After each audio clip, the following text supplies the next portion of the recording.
أعوذ بالله من الشيطان الرجيم بسم الله الرحمن الرحيم۔ ناممکن کو ممکن بنانے کے لیے قرآنی وظیفہ۔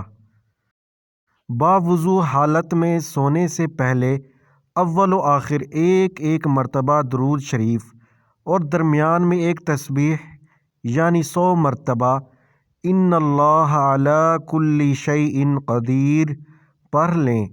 جب آپ تسبیح پڑھ لیں تو اس وقت ہاتھ اٹھا کر اللہ پاک سے دعا مانگیں، انشاءاللہ ہر جائز مراد اور مقصد میں کامیابی ملے گی انشاءاللہ۔